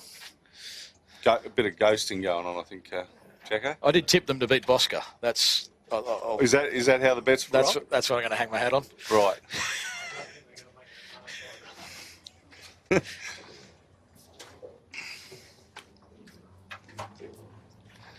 We might slowly make our way down the bottom. See if we can catch up to the leaders. I reckon you and I could row to catch up to the leaders, Jack. And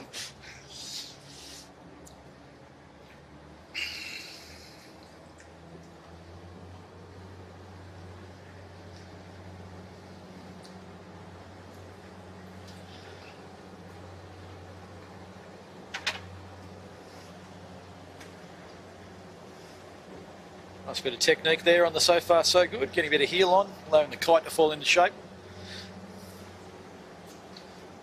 it's a whole different mode that you've got to bring to the game for this, 0 to 3 knot range. How you trim everything, how you, like simple things like movements in the boat, like, we experimented with me sitting up on the foredeck and Robbie Napper taking the sheet, obviously not having to work it as much, and you develop techniques, that's for sure. You certainly do. And while they may not appear or seem that they'd work initially, you can get some weird techniques that do work every now and then.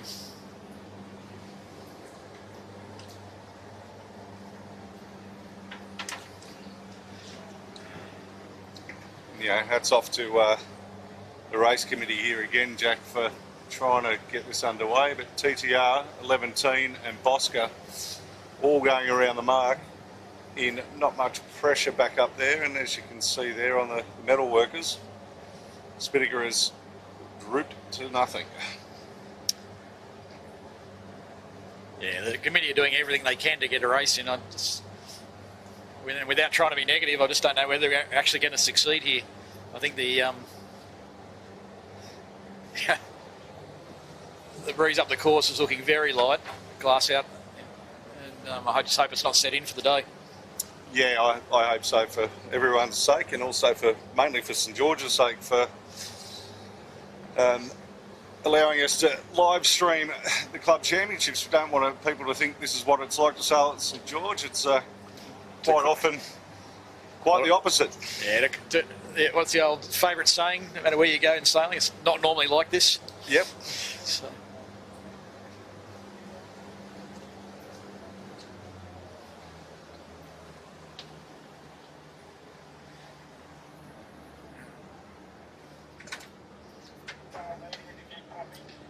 Yeah, it's looking very sick indeed.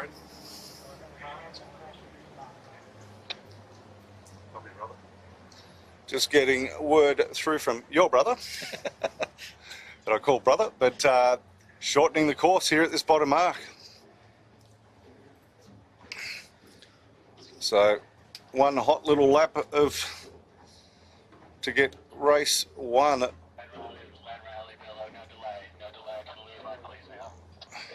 What's actually going to be quite interesting here is they've set up a shortened course. And I think if I was sailing this race, I'd be struggling to sort of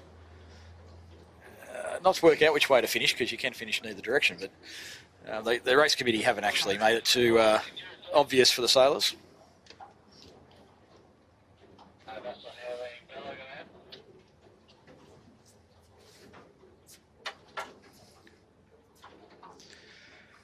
Certainly Noakes have the plumb position right now. The plumb rolled a bit. Apologies, viewers. We have a gate here at the bottom, so it's actually going to be, just sail through the gate for the finish. Even though they got the finish mark laid, that's not part of this lap. So no, for the viewers at home, that you do see the checkered mark. That's not where they're heading to. Correct.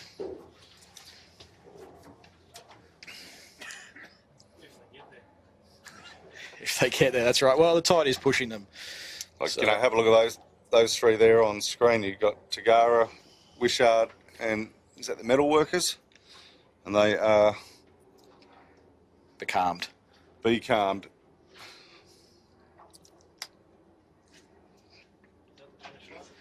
So So this is a Noakes coming up to the finish now. I make them finish now.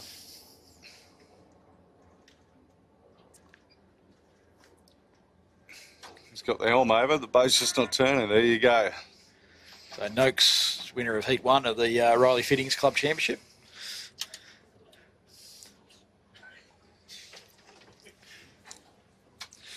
You awake there, Piers? It's carrying the team. Doing God's work there. So the battle for second, third, fourth is... It's heating up, isn't it? It's very exciting stuff, Jacko.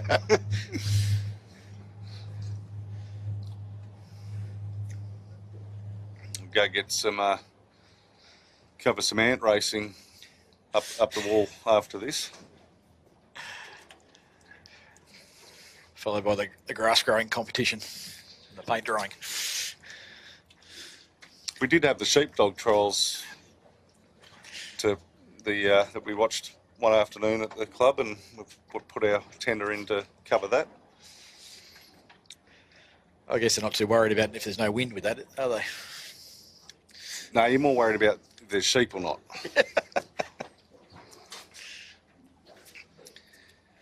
Interestingly, Jack, you've got the guy at the metal workers. Yeah, just they're dropping Sacking the chute. What's your take on that? Look, if you can't keep it full, if you can't set it, probably better to get it out of the air. Look, Witchard are doing the same thing now. Tagara have just got a little bit of air in theirs.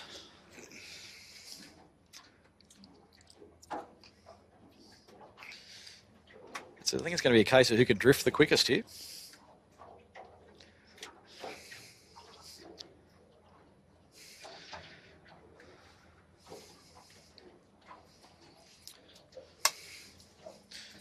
Trying to think.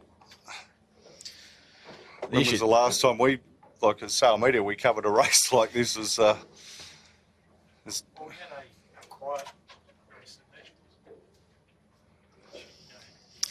in Nationals. There was a race in the Nationals, I believe. Yeah, not this down pressure. not this down pressure, no. But I remember one of the 18 races we had chits many years ago, but the problem they got at the moment is that, you know, with the breeze being at sort of 1 to 2 knots and tide being about 1 to 2 knots, everything equals out. apparent wind 0.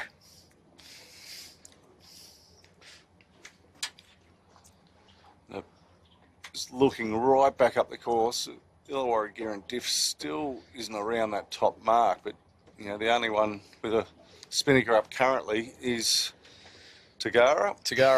And you know, they're getting it to fill every now and then. Well, there's an interesting one for you viewers. N over A after a boat is finished. So I'm sure there'll be plenty more to be spoken about back in the club about that later on. For the viewers at home, Jack, N over A. That's a abandoned race. And no more sailing today.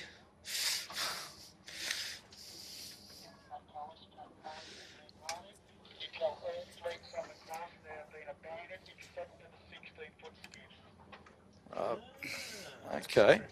Okay, Jack just heard. Yeah. Did you hear it? I just heard that. Yeah. So, viewers, the race committee have just indicated that all racing is abandoned for the day, apart from the 16-foot skiffs. So, we've got, a couple of boats coming along. Looks like Witchard has got second. And Tagara would be third, with the metalworkers fourth.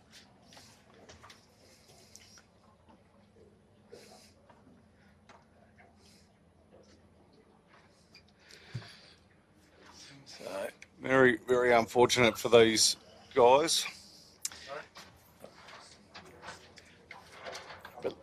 But look, I think it's the right decision. There is no breeze. No boats are sailing. No, agree. And there's not any likelihood of having a race be held this afternoon. So, yeah, let's send the boats ashore.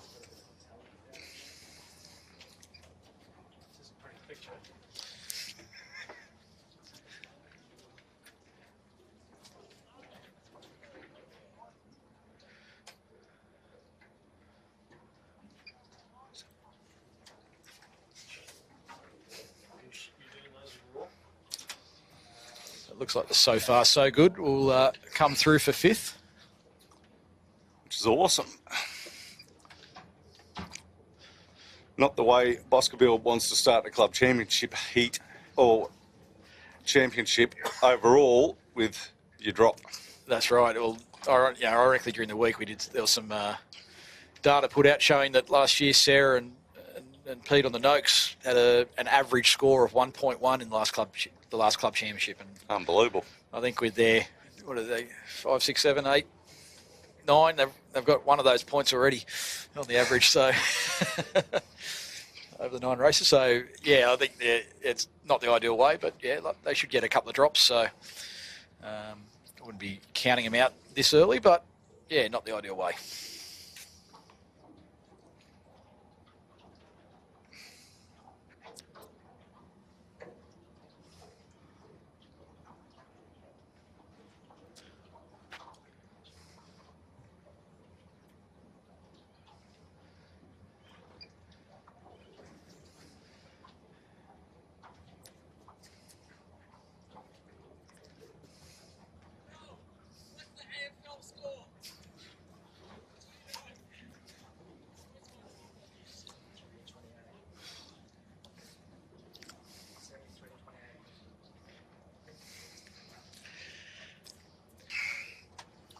So that other random sporting event, we're just getting an update, 73-28 to Brisbane. So Oh, spoiler alert. Jeez, what if someone was recording it, wanted to watch it later? even better. Back to us. There's no point watching it later if that's the score. No.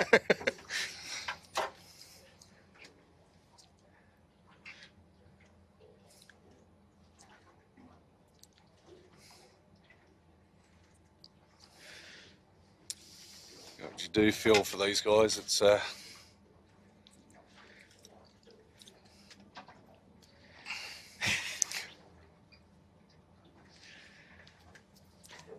it can be a frustrating day on the water with no breeze.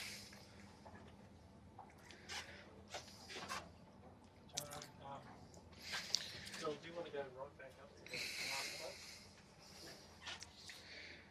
See whether or not they impacted it. So I can think of a few worse places to be still, but yeah, struggling all the time. The numbers getting lower. as long as you don't start naming them, Jack, we've all got That's to get right. home. Yeah. So good station.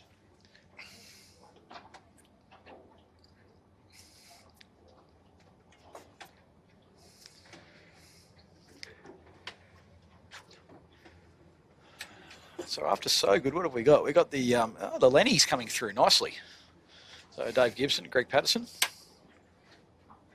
That boat's actually the old Gyro Constructions from back in the Wow. day. Wow, that's a very old boat. It just goes to show, if you want to get involved, you don't need the top of the line. You can get a cheap boat, and It's plenty for sale. do a bit of work on it. I think Dave's probably, I think he's probably spent 1/3 of the budget of nearly every other boat out here, and this sort of stuff, who knows? Everyone can be competitive. And the prize money that both Manly and St George are paying is very, very top shelf. So Look, you probably assume that he would make back his outlay in the prize money in the first year, the first week, first week maybe. 13 on screen. Go home.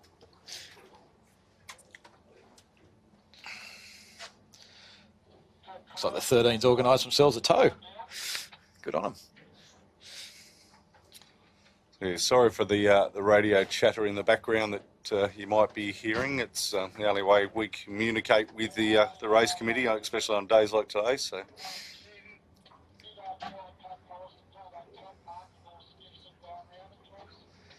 go down to Boscoville. Yeah, next one.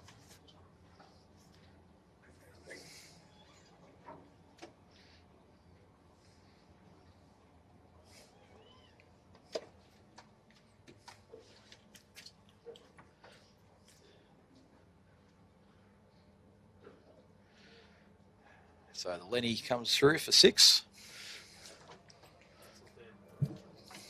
Moscow. TTR group in the background. Really enjoying myself there. So the boat you do have to feel sorry for is Quadracon, to have come down from Brisbane to, get some competition and some racing in, and unfortunately, once again, not to be.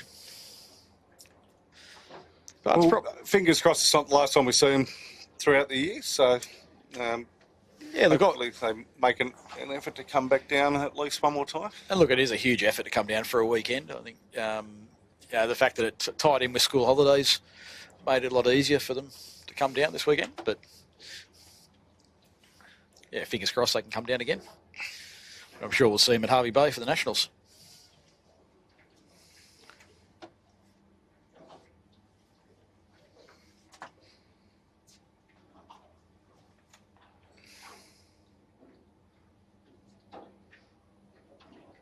Just on that boat there,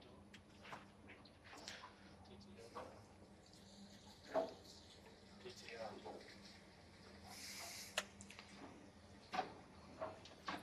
Breeze is completely shut down on these guys.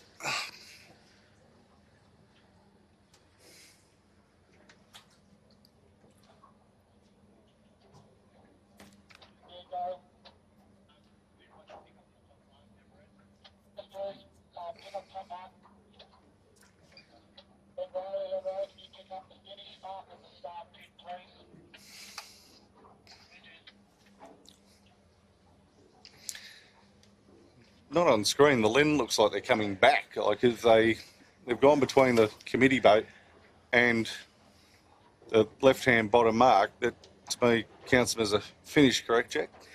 Normally with a gate, if they're short in course, you'd finish at the gate between the two gate marks.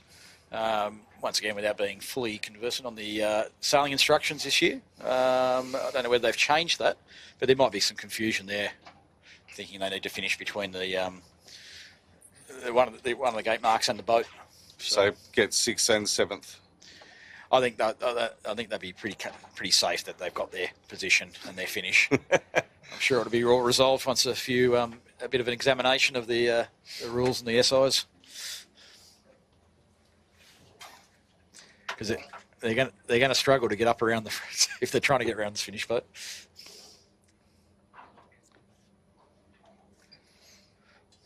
Tide's still just coming in, so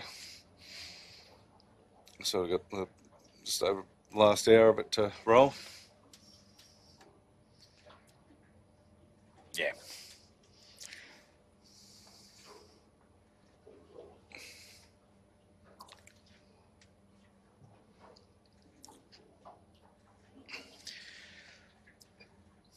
I think they got the Lenny would have just got there anyway if they with this other finish line there. The other one, The imaginary, the virtual. Yeah, it's quite funny that some of the sailors just don't read up on their sailing instructions, isn't it? It's always a... Look, at any sport, it's very hard to win if you don't know the rules. Yeah. TTR group next across, and then just about to come around his finish mark is the Bosca build. They re-sprayed that boat, or is it just... Might have had a little bit of touch-up. There suddenly was a grey originally. Yeah, I'm just wondering whether Pete Mackey lent his secret polish bottle. It's got that Pete Mackey polished look about it. The special formula.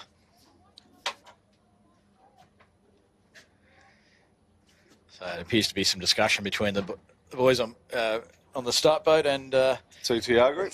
well, and the Bosca build guys. So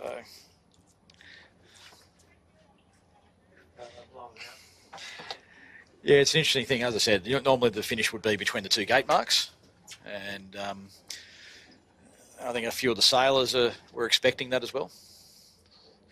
So there might be a if they didn't record the times correctly, there might be some cause for redress potentially for some boats if they didn't get their times right.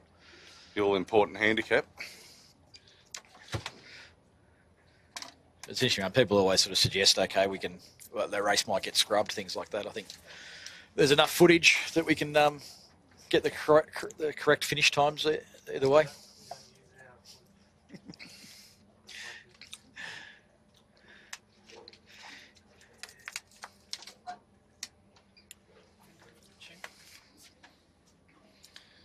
Another rain squall coming, which I think will hopefully a little bit of pressure will push out the front of that. But yeah, ironically, probably all the boats will sail in 10 to 15 knots and beautiful breeze and pull the boats away.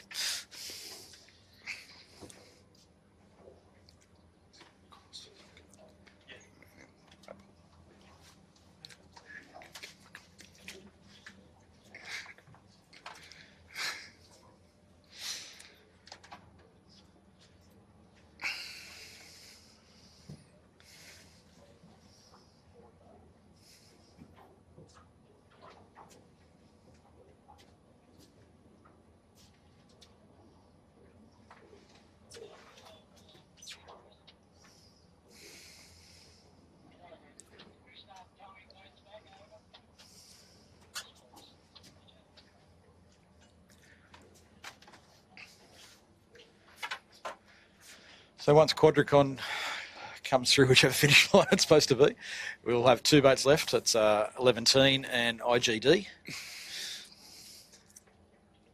so in the overalls here, the Quadricon doesn't count as in the overall standings. So for the people playing along at home, but good to see them come down. A bit of a attempted a sail. Yeah. Right, you feel bad, but You do. It is what it is. But yeah, you're right. They won't count in the overall point score.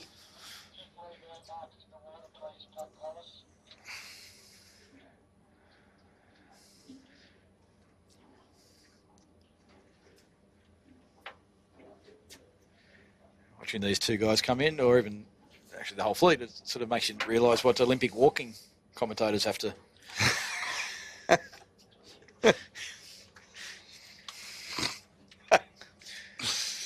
Or the chess, which one? Well, still better than Olympic breakdancing. Depends who you're barracking for, mate.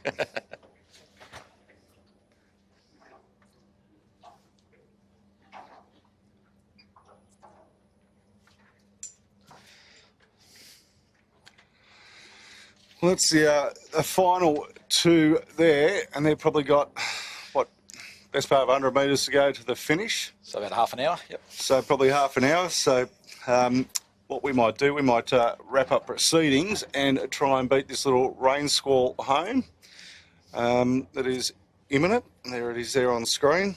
So thanks to the team here on board today with Piers, Dylan and Sam and Chits, working their magic beyond belief today, which has been good.